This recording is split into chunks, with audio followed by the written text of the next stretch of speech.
Grunka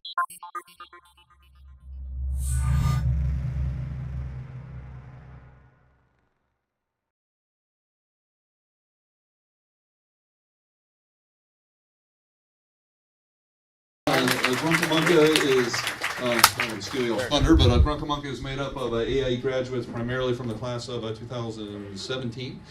They have been working on Collidalot that they're going to tell you all about for years at this point.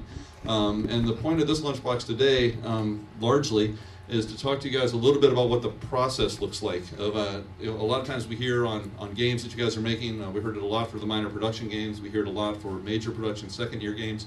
We think we want to take this to market, or we think we'd like to go to the next step. So, Grunka Munka is going to the next step, and we give another round of applause because it sounds like they're going to release this thing on Nintendo Switch sometime sooner than later. So we're super excited to hear about that. So Andrew Ward and Matthew VanCompernolle and Ray's here and Connor's here and some other guys on the team are all around, so you can ask these guys questions about what they did and go through the process. But that's what they're going to do today, is to talk to you guys, tell you a little bit of the story of this game, talk to you about some of the technical challenges they had and kind of what they did from there. So, Grunka Munka.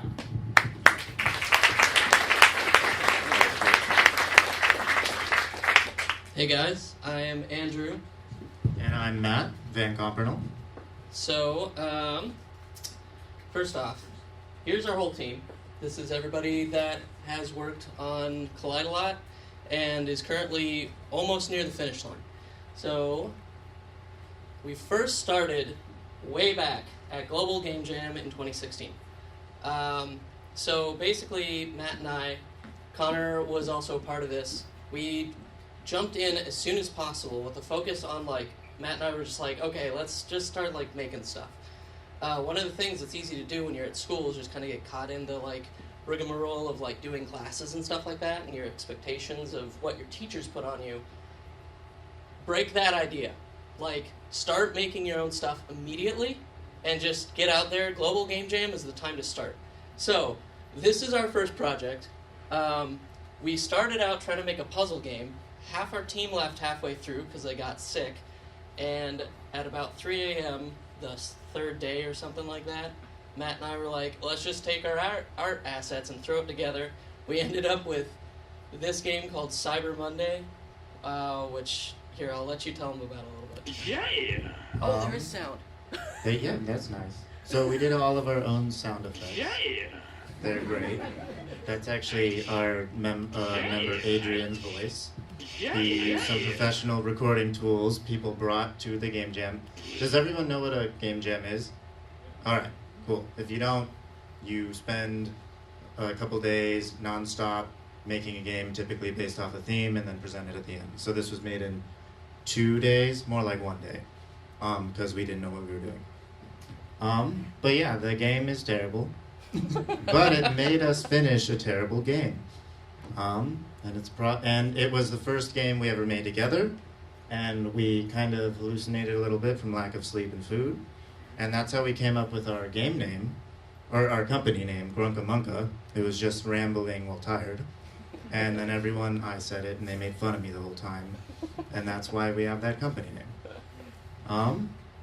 Yeah, so my recommendation is go do some game jams so that you can have experience working with people and actually finishing games. So the great thing about this project is we definitely finished something. One of the biggest things I can say to you right now is focus everything on finishing, and when James was talking about putting stuff on ArtStation, put your finished stuff on ArtStation, and artists, put your work in progress on ArtStation. Programmers, put your work in progress on GitHub. Put everything out. Make sure you expose yourself so that, because employers, they want to see your process. The outcome is important, but speaking from a position of actually trying to figure out who to work with, I want to know who I'm working with as much as I want to know the actual outcome of their work. So, we started building Collidalot in February of 2016, right after Game Jam. Yeah, first year. We just were let's just start making stuff. It came together as basically I wanted to slam Warhammer 40,000 ships together, and Matt wanted to make a basically his own Towerfall Ascension. He like absolutely loved that game. So we kind of put those together, and well, that sucked initially. So we were walking back from school one day, and we were imagining all of this being in a sumo ring. So like our original pitch was spaceship sumo wrestling, and he was like, "What if like the ships, when they go to the edge of the ring, can grind on the edge of the ring like they're grinding on the gravity of Saturn's rings?" And I was like, "What are you even saying to me?" Like, that makes absolutely no sense. So we put it together, and we it did not play the video. Is it not going to? Do I need to click on it? There it is. So we ended up, this is the first version that we created. This was all done in class. We basically asked Esme, who was teaching at that point, like, can we just mold everything you want us to do to help us make this? What ended up happening is it took us about 3 months, and we were inside the classroom making a bunch of stupid noise because of how much fun we were having with our silly little game. And the guy who used to work what Liz does came up. His name was Pete, and he was like, "Okay, you guys are making way too much noise. What the heck is going on?" And he saw what we were doing, and he was like, "You're first years, and your game is cool?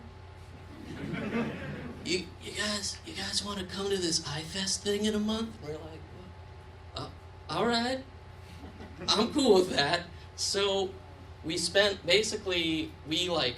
crunched for a month to get to that point that you saw there, and actually had our game presented at iFest as first years. And it created an interesting situation where we kind of rifted against the second years in a way, because since we showed initiative and put ourselves out there, Pete was like, "Oh my God, a bunch of first years are doing amazing work. I'm going to promote that." And Pete put us like in the front of the whole show. Like, we were literally the first thing you saw when you walked in the show, which was ridiculous for first years. And it created this like drive in us to be like, "Oh my God, like maybe we can do some cool stuff. I don't know, man. Like maybe we know something." And so really, like, it taught us that putting yourself out there and taking the initiative to create and then put your creation out there, that's like number one. Like, you really need to always be pushing yourself out of your comfort zone and moving forward, because like you get through that fear factor to the other side and you will get amazing returns.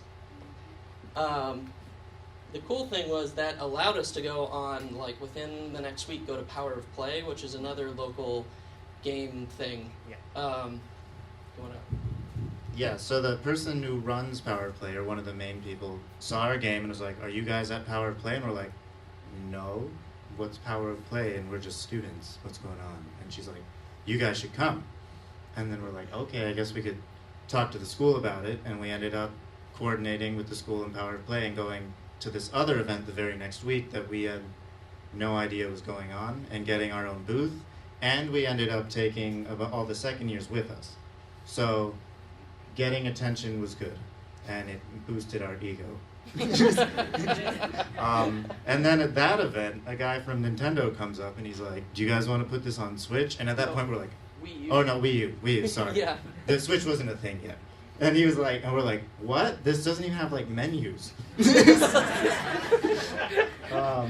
But we got his contact, and that's important for later in our story.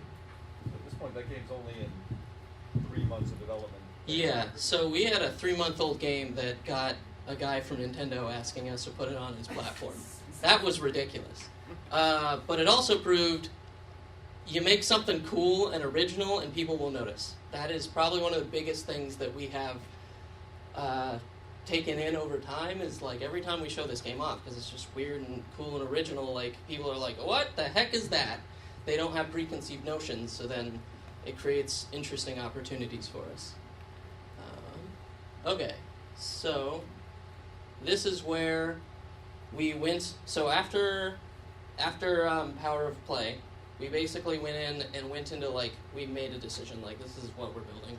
Basically, we had already decided a year in advance, like, yep, this is the game that will be our final for the school. There's no ifs, ands, or buts about that. So we started designing off of that and developed. So this is our very original version that we actually pitched to the school when we did the final pitching projects. This is like, I think, literally the video that we showed to the panel of judges, and tried to do some really neat, like, coordinated speaking that totally didn't work. It was awful. So at this point, what we'd really done is taken the game from a base concept of just some gameplay of moving around on rails, which we know we'd nailed, but we knew we wanted to add more interesting gameplay to that than just the core loop of the grinding and slamming. So we started designing more ships, more abilities, and getting in, as you'll see in the future, we got more like designs for maps and basically fleshing the game out from there. So we took that and we were like, so we went through first year, finished up our first year project with that game, and then went, well, PAX is in 3 months at the end of school, and we're going to be presenting at PAX. So we basically pushed ourselves through the summer to build out our game for PAX, add a bunch more art, and like improve it a bunch to get it to PAX, and present at PAX for the first time as first years again. That was also another situation where we just went to the school faculty and we're like, hey, we want to be at PAX, what do we need to do? So we pushed ourselves through to getting that outcome to come forward. We showed at the school's booth, which was super cool the first year. I think my most memorable moment was I was like going up an escalator, and I was like, oh, hey, you're a game developer. He's like, you're a game developer. And it's like, what's your game? And he gave me a pitch. I think it was like this Battle Blocks game or something. And I was like, oh yeah, my pitch is spaceship sumo wrestling versus cross with Tony Hawk rail grinding. And dude's like, that is the coolest thing I've ever heard. I need to see your game right now. And we immediately went to the booth and saw it. He was like, this is so, I don't know what this is, but I'm into it. So, yeah, like, once you get something that you're really enjoying working on, starting to become proud of actually working on, like, do not be afraid to start, like, talking about it. Cami was bringing up that she really wants, like, she's pushing the social media thing. It's scary. Do it. Like, absolutely put yourself out on every platform you can for just, and it doesn't need to be like, hey, I like got breakfast this morning, it was really tasty. Like, put out yourself in terms of your work. Start thinking of yourself as a brand, like personally. Who are you in our world? And like branding yourself as, say you're a games artist, you are really good at animating, and you enjoy animating certain kind of characters in certain ways. How do you brand your personality and how you talk on art, on all art websites, on Twitter, on Instagram, on all these places to reflect that? And then what will end up happening is once you do good work, people will think of like, hey, I need X work done. Oh, I know that guy is somebody that can execute that.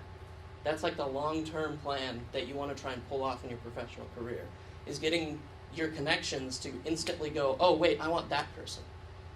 So that's something that like started kind of formulating at PAX, was like we'd have people come up and be like, hey, my friend told me about this weird game, and like we'd have people show up, which was the weirdest experience.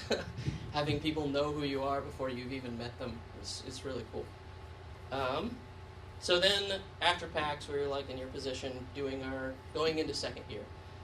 We started immediately designing our final project right at the gate. I'll let you talk about this. Okay, so yeah, after PAX, the game was received pretty well, but we knew we needed to do a lot more with it. Over the summer, from our original prototype, we reworked all of it, and we didn't get that far in 2 months. Like, we had a lot of work left to do. So we basically designed out the rest of what we wanted. We got a bunch of story stuff, which we didn't have before, AI, more ships, more maps, more environmental stuff. And it was a long process, because at the same time we were doing school projects. But the school did allow us to take our project and whatever we were working on, what we're supposed to accomplish with school, integrate that into our game. So we could use school hours to prove we learned the tasks we needed to while accomplishing the goals in our game. Do you want to... Next page. So, yeah, we pitched the game, all of the stuff, with the intent of releasing it after we graduated, and then we worked our butts off until we graduated. And this is what it looked like around the time of graduation. As you can see, we really tried to make it visually more interesting. We added a lot more ships. We did a bunch of play testing to try to fix the game. Originally, the game was extremely difficult to play because we thought that was cool. Most other people didn't think that was cool. Having to sit next to someone trying to learn the game at a conference and spending 1 minute per person explaining all the nitty-gritty details of how to not kill yourself wasn't fun. And it probably took us a year more of refinements to get all of those out to the point where we can actually now have 5-year-old children and people who have never played games before just pick it up and have fun. So that was a big deal to us. So on that note, one of the strongest things we did is, like I've said, we've been to multiple events at this point. Those events have basically taught us how to build our game. Putting your game in front of people outside of this room, outside of your space, and getting an opportunity to have Joe that works at Subway down the street play your game and say, like, dude, boosting on the right stick? What the hell? That's bullshit. Like, getting that feedback, that's the difference between making a game that you think is good and nobody else does, and making a game that everyone actually enjoys. The feedback that just a random user will give you is actually priceless, especially when you're sitting next to them, like in a PAX environment where they want to enjoy your game. They're there to try and engage with your game and enjoy it. And if they aren't, you better be taking notes, because there's a way you can fix it, but like they're the answer. You just got to dive into what they're not understanding or enjoying about their game, about your game. So like when you build your projects in the future, like show it to your mom, like show it to everybody. Just get people to play it if you really care about this idea becoming something that will be fun, because the answer is within those users outside of yourself. Yep, my mom can play Collidalot. Yeah, at this I've point, tried. both of our girlfriends can. Yes. That's cool. Oh, now it's going to play. This time it worked. So, so once we got to the end of school, it was actually about like probably a month or two before school actually ended. So we finished up the final project and submitted it. Before that, we were like, so I posted the game to Game Jolt. And this goes right back to my user feedback thing I just brought up. Posted to Game Jolt. Game went on the front page. Super cool. We did everything we could. We put like good screenshots, animated little like icon when you mouse over it and it like moves. It was super cool. Like put on gameplay videos, like everything we could to get downloads. And it like spiked, which you expect. And it was like spiked right back down. And I was like, what is the disconnect? Because I'd look at other games that I felt like weren't like hugely above where we were or even on par, but they would have consistently be on the front page, consistently be in front of everything, whereas we had sunken down. And I'm like, what's the disconnect here? And I realized that the way that this game looked, it's the art, while it was cool and like fun to look at, it didn't communicate the gameplay very well, and there was just some very fundamental issues in the design of the art that we had made, like problems we basically developed for ourselves during our time at AIE. Like we had to like teach ourselves how to do design essentially. And because of that, we came to a point where it's like, oh my god, like I distinctly remember telling my whole team, like, we need to decide a brand new art style by next Friday. So say this is like a previous Friday. Next Friday. Or we're going to quit this project. Like, we're done. If we don't make a new art style and decide on something strong and execute it, like, we can't, this game will not sell. So basically, I went to everyone and went like, all right, we have a week. We have 1 week to make a new art style, to decide on some core concept, and really what it came down to, decide on some core fantasy that our art style is trying to fulfill. Because before we were just like spaceships, like whatever, like there was no like core idea behind it.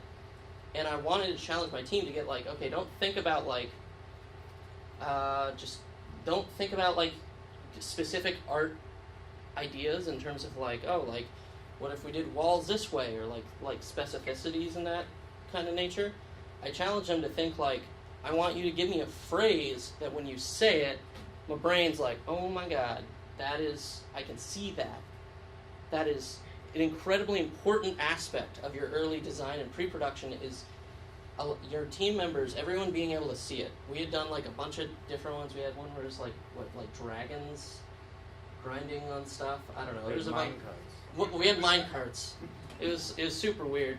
And then my lead artist Tim was like, I've been playing with this like Mad Max idea, and I was like, I just imagined like Mad Max jet car thing, and I immediately, it popped. Like my brain was just like, I can see it. I can see ship designs. I can see how the walls we had before would work with this. I can see how Death Stones, how all these different aspects of the game would plug right into that new art style. And it made it obvious to go for that. And I think that was like day 6 or something, that everyone kind of was just like, screw it, like that's the one to do. Andrew, what was that conversation like where you have artists who are really committed to what they've done, like you guys put a ton of work on it, there were multiple iterations, we committed to this thing, and now it's like, yeah, big left turn, like I can see people like what's wrong with my art? Like this is great. Like, we've got all this feedback and we've changed the art. Like what was that discussion like to make that happen when things? Like, so what it really came down to, everyone knew that we were trying to sell a game. We weren't just making something for us, right? That's a really big distinction. Like, if you're going to make anything, this goes way outside games, it's just making stuff. You can make stuff for yourself, or you can make stuff that you're trying to sell. And if you're making stuff for yourself, like, I don't care, do whatever you want with it. Like, it's not, that doesn't require outside input. But as soon as you're trying to sell something, then you are absolutely, like, it's important to think about how other people will interact with this product. And, like, as a game designer, like, that is your most important thought, is, like, how are other people going to interact with this?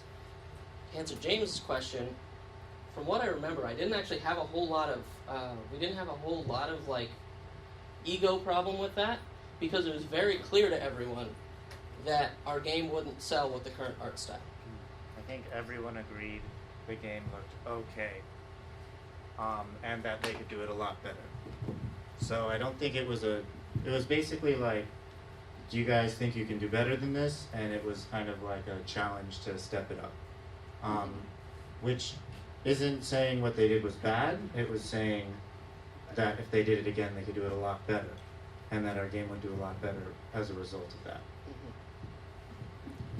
So, in this idea, in running teams, you want to make sure that you're keeping all of your teammates and keeping your team focused on this higher ideal or goal than just like, oh, we're trying to make walls today, or we're trying to make a character animation. You want to keep in the back of their mind this higher thing, so that when you do run into problems like this, it becomes something where your team is like, oh, crap, yeah, you're totally right. Like, we do need to shift direction because the higher end goal of why we're even doing this will be fulfilled. And that really helps arrest like personal ego when you make the goal of the project be something that everybody shares cumulatively together. If you're making the goal of the project to be like, let's just make a game and then you can all put it on ArtStation and put it on GitHub and be personally proud of it, you're going to run into ego issues because people are going to be trying to show off their best work. But if you're saying, we're going to make a game and we're going to put it on GameJolt and we're going to say that it was made by just whoever, like made by whatever you name your studio, and you are saying that this was your team effort, that changes the fundamental idea how everybody is going into this project. Because then everybody's thinking about that higher idea of we are going to create something together that is better than the sum of what I can create. Because I could not make Collidalot. There is no way in hell that I could do that. That's why I helped create a team, because you cannot make things alone, and that is like the coolest thing about making games, is that they require that everybody works together. Like, I am super excited later on the line in like game 5 or whatever, bringing in an architect to help us design worlds for whatever, like the super weird stuff that is the opportunities that like game development allows, where you can have like, I think CPP, the guys who do EVE Online, have like a dedicated financial expert that helps handle their whole system for how their ships cost and things like that's absurd that we work that cross-disciplinary. And so inevitably, even at this phase, like where you are at the very beginning of your first steps, like your career is starting here, and how are you going to make your career about teamwork? Because your career's not going to go anywhere if that's not where you're putting your first foot forward. Because everything you're doing is teamwork. So, yeah, we decided on a new art style. We started, actually, these pre-production images you see here started like, I think a month or two before we graduated. We were kind of like flipping between the two of them.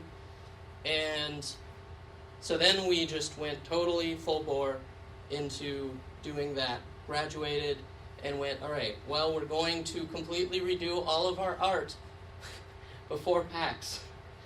Everything. And so here's our initial title screen. So this was really like a grounding image for us to capture what we were going for.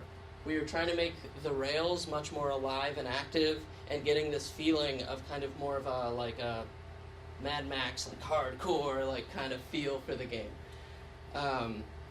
So then immediately after we graduated, went straight into founding the company.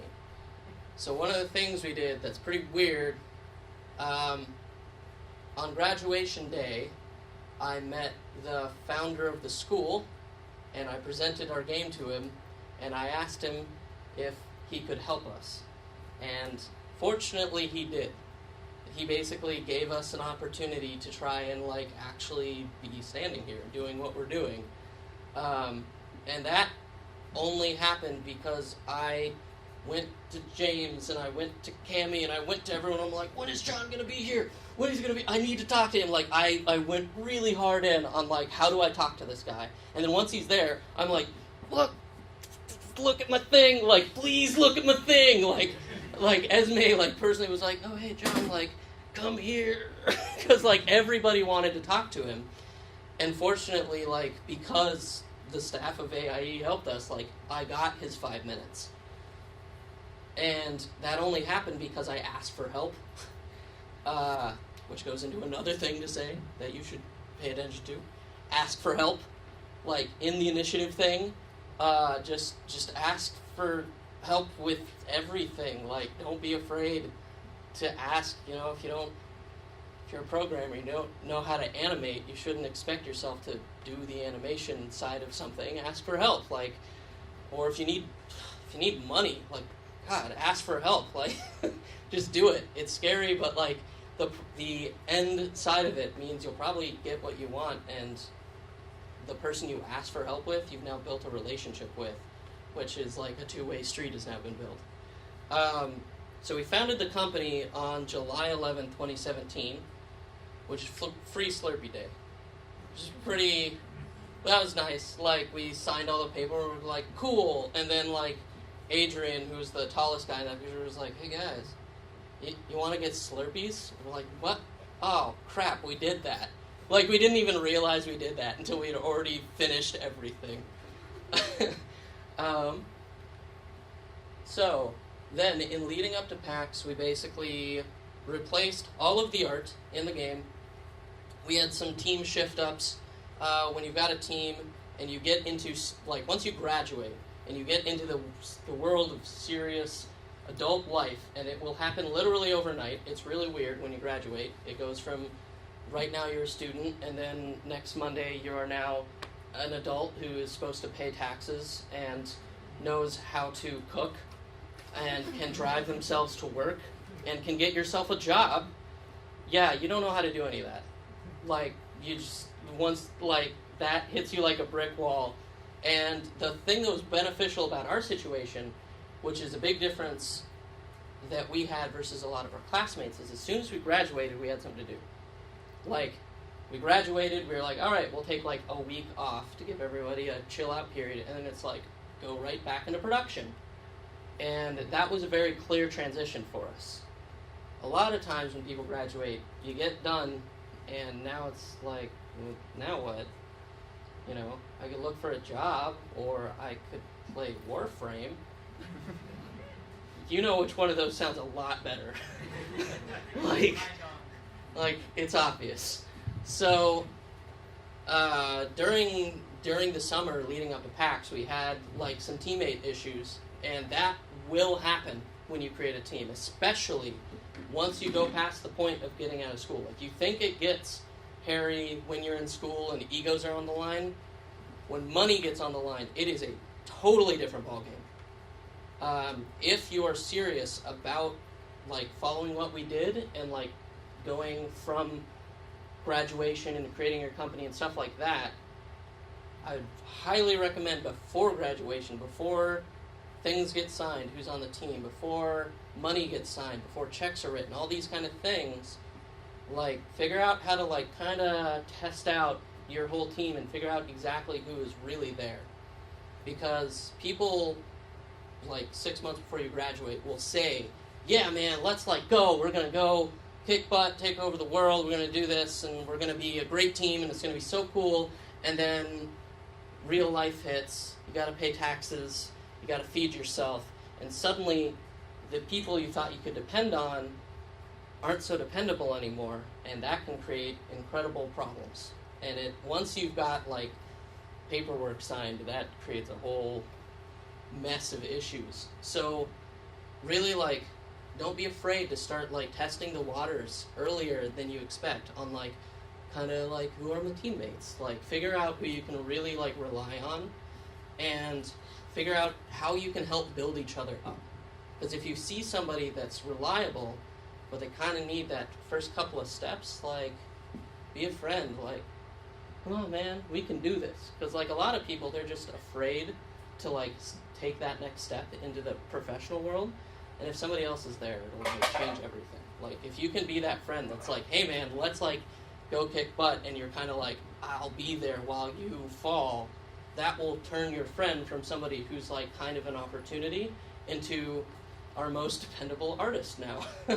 Like, it's amazing how much of a change can come into somebody if you just got their back a little bit. So we replaced all the art, finalized the team, and we, I think, finished this version about like less than 48 hours before PAX. Yeah, it was completely broken the night before. Stayed up all night. Yeah. Yeah, so as you can see here, one of the biggest changes we made, we used to have just like really bright lines in the game. And for the longest time, we wanted to like color the lines as you grind on them, because it'd be really pretty and you could do cool gameplay things with it. And that was very difficult to do, and that's what was most broken the night before. It's a lot of shader stuff. Also paint mode. Yeah, and we wanted to add a new mode called paint mode, where your goal is to paint the map while fighting to capture it, kind of similar to Splatoon. And before that, all of our game modes were always survival or like deathmatch based. So we really wanted to add a bigger variety to the gameplay. And that's kind of what it looked like, and this is basically what the version we took to PAX looks like. So we went to PAX, we had this thing, we were like, this thing's super cool, like, people love it, people love us, whatever, like, let's go sell it, right? So we went out, and Matt and I personally, like, the whole time at PAX, we spent like 4 days walking around PAX. The rest of the team pretty much ran the booth, while we went out and found every single publisher, and we were like, hey, I'm Andrew, can I show you my game? Like, to every single one. Like, we went and we specifically just put ourselves in front of them. And I got like 20, 25 cards, sent out about 20 pitches, 30, 20, 25, 30 pitches, made a bunch of really great friends that I still have that are publishers, like did all the work, and it had absolutely no payoff. None. Nobody was interested. Our game's cool, but it was too small.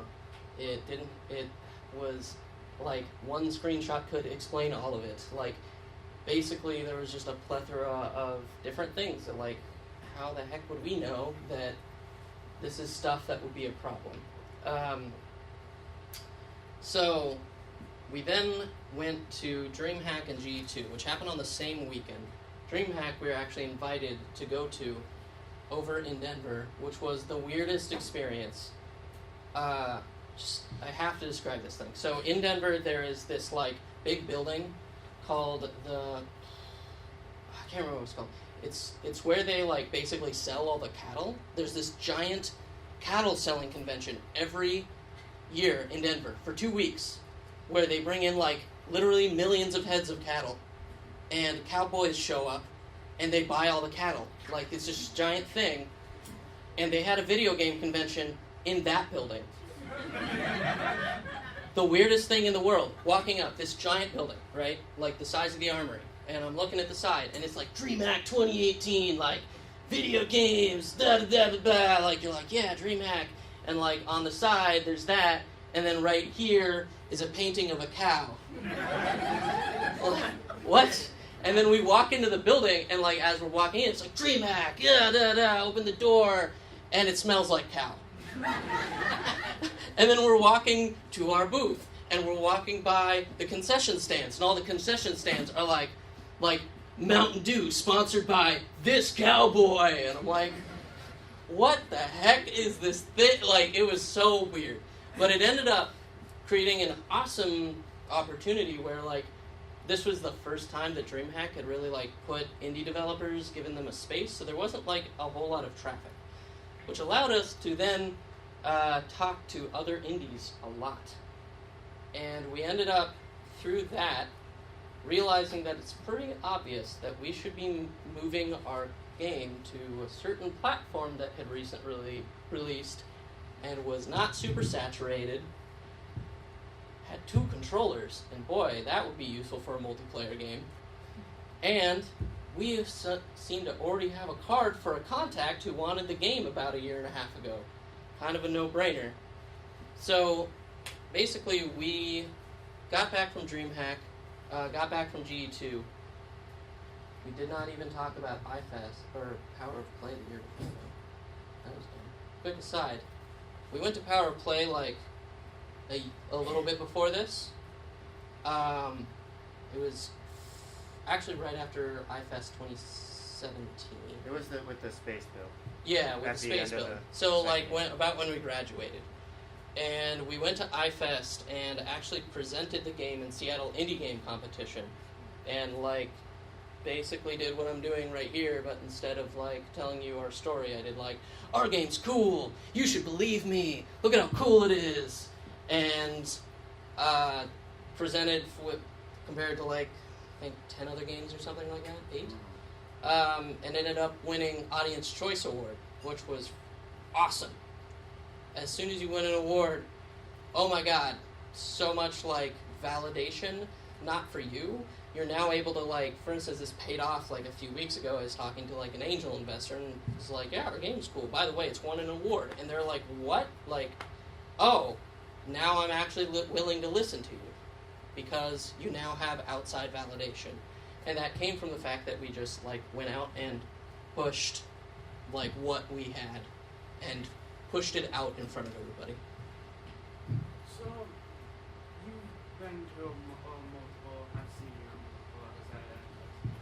How do you, I'm a big introvert as it is, Mm-hmm. how do you get over your nerves of showing off your game and being there? Yeah, so he's asking how do you like get over the the nervousness and the like kind of you want to not be around a bunch of people feeling you get whenever you have a show. So two things. One, not everybody that is a part of a team needs to be that person. That's part of the like wonderful thing about being on a team is like I'm that guy. Like I'm the like get in front of people and talk to people guy. But Connor, he like does not want to talk to people, and I don't make him talk to people. Like he is not that person. And because we're on a team, he's then able to work on what he wants to work on and not have to do that, right? He isn't forced to, and that's something that you can really like. It's really fun with being on a team, is then you can like bounce off like your strengths and weaknesses and stuff like that. When you don't even have that though,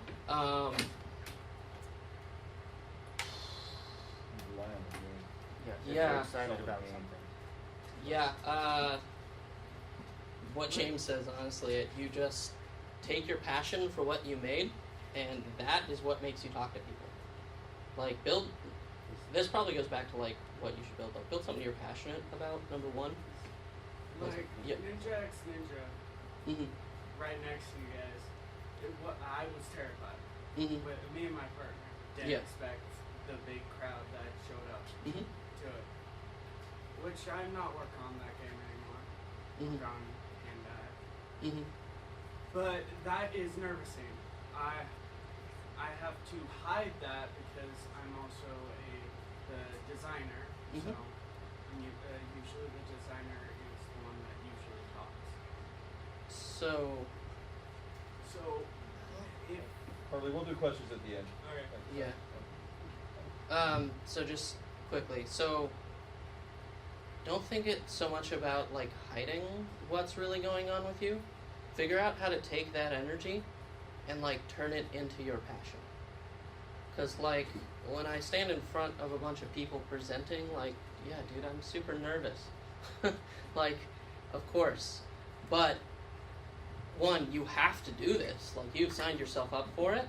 So find that like space within yourself where you're like, oh my god, I'm so scared and I'm gonna do it, so I'm gonna take all of that scared energy and put it into passion, where you're just like, this game is so goddamn cool, like you just need to like fold that right back into what you care about, because the reason that people are even talking to you about your game is because they're wondering what you care about. They're not coming up to you thinking that you're the CEO of EA and you're going to just talk numbers at them. No, you're like indie developers. You're here because you give a crap about what you made and you want to share that excitement. So like that energy of who you truly are in terms of what you care about is what gets you over that fear. Because that energy is what you really are. The nervousness is just you're just afraid, which everybody is. Like that's life.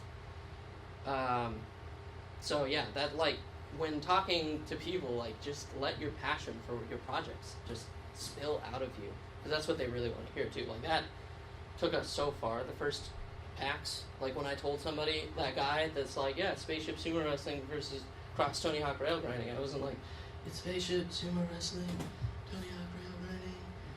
I guess you can come to my booth. I guess I was like, no, it's spaceship sumo wrestling versus Tony Hawk rail grinding. He was like, whoa, like, because he felt my energy, you know? And that's where you, like, just, it's honestly just let yourself speak that way. Like, find your passion and let that out. It's like in a cage most of the time, like, just kind of let it go free. So, to get back to this. So, we came back from GE2. We were like, oh my god, we need to... The Xbox and PC idea is kind of sketchy, especially because building a game like ours for PC was just going to be incredibly difficult. So we shot for Switch. So we reached out to Nintendo through the contact that we already had. We submitted a pitch to them, and in order to get on Switch right now, you have to do this like whole pitching process where you need to like send a PDF that talks about your game, why it deserves to be on Switch, all these technical details about it and stuff like that.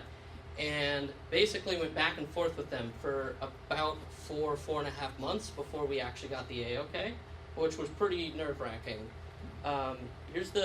So we sent this video as part of what our pitch was. That's basically, this is what the game looked like last October.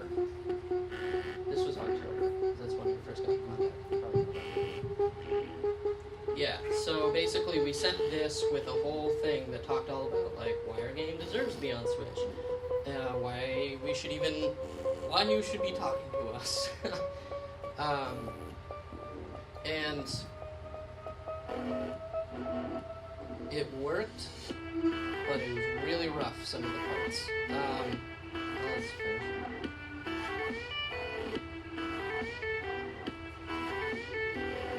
So you can see we're like getting pretty close to the current thing. We got some bugs, like that guy. He got himself stuck in the wall. We submitted that to Nintendo, which is amazing. We figured that out like a week after we sent it. We were like, oh my god, the video we sent has a giant bug in it, and I don't know how you would miss that. So basically we had to back and forth with Nintendo for like a while.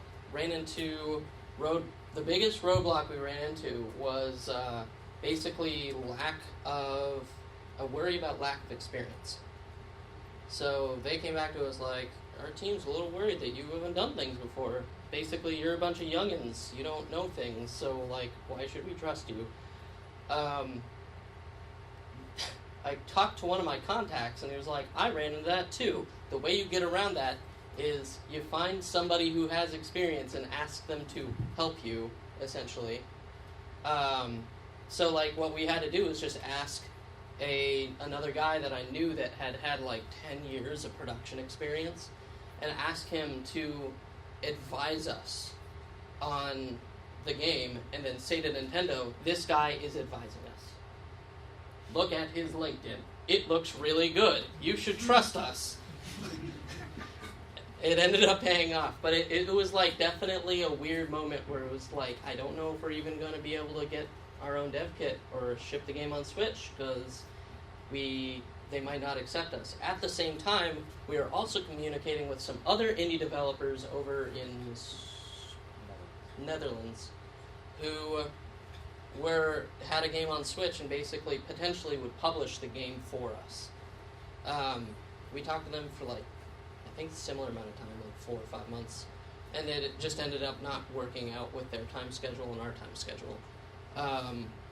So once you're getting to the point where you're like starting to actually get to release, like, look for any avenue. Like, there is so much opportunity to get your game where you want it to go, but you have to go get it out there. Nobody's going to come to you and be like, hey man, do you have a game that I can sell? Like, absolutely no one will do that unless you're like Bungie. Maybe not anymore, I don't know. But like, at our stage, and this applies to all of your work you have right now too, like this folds back onto put yourself out there, nobody is going to come to you and give you a job or give you work. Like, they aren't just going to magically show up and be like, here, you're a programmer now. Like, that's not happening.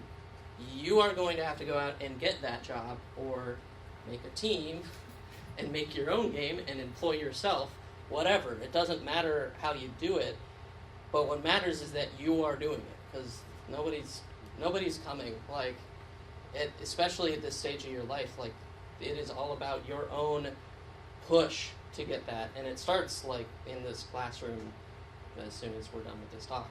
Like, it's just every other speaker that comes after us, go get his card or her card. Like, go talk to them, like, engage with them, because they might be the person. Like, some of the people in our class got hired because the speakers that came remembered them and hired them after they graduated, because they went and talked to that speaker so much, because they engaged with them and kept the contact alive after that speaker came, even during school. So, like, put your face in front of other people's faces, and like, use your smile and your all that passion to like get what you want. What's that? Okay, wow. Well, we're almost done. Okay, so now we're at moving to release. We're producing promotional art and showing at shows. Our art looks really cool now, which is cool. Like, I love this thing. So Yeah, that's pretty much where we're at right now. Like, we're at the end.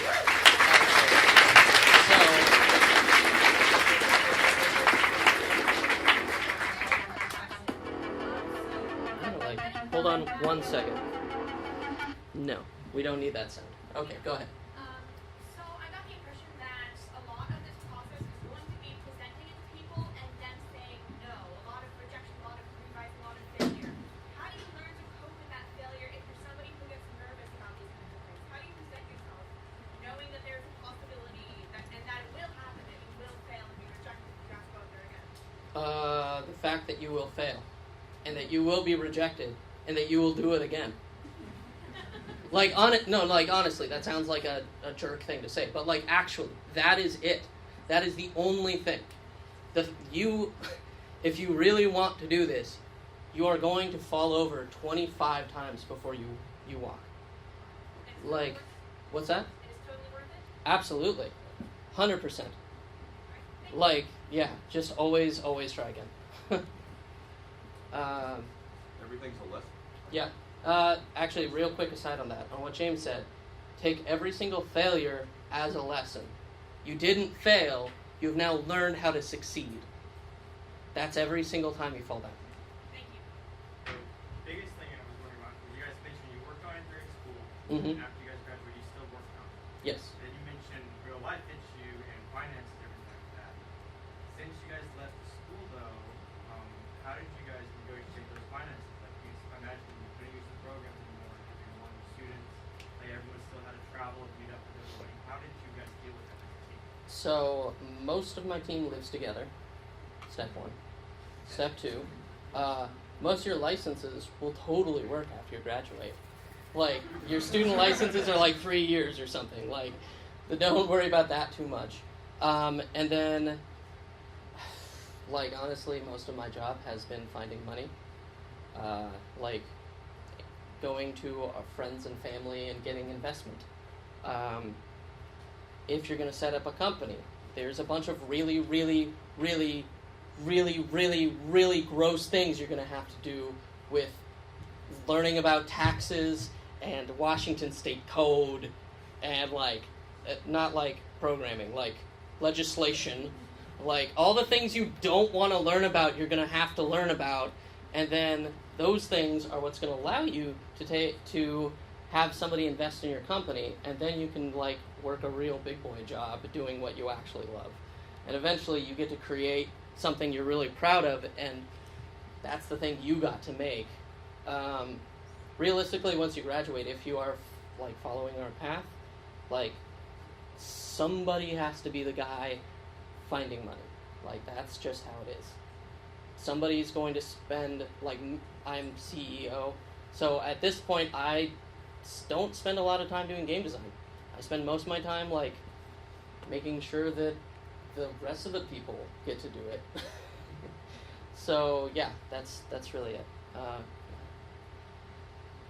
Yeah. How much is a game like that worth? Was it worth as much as you thought it would be, or was it?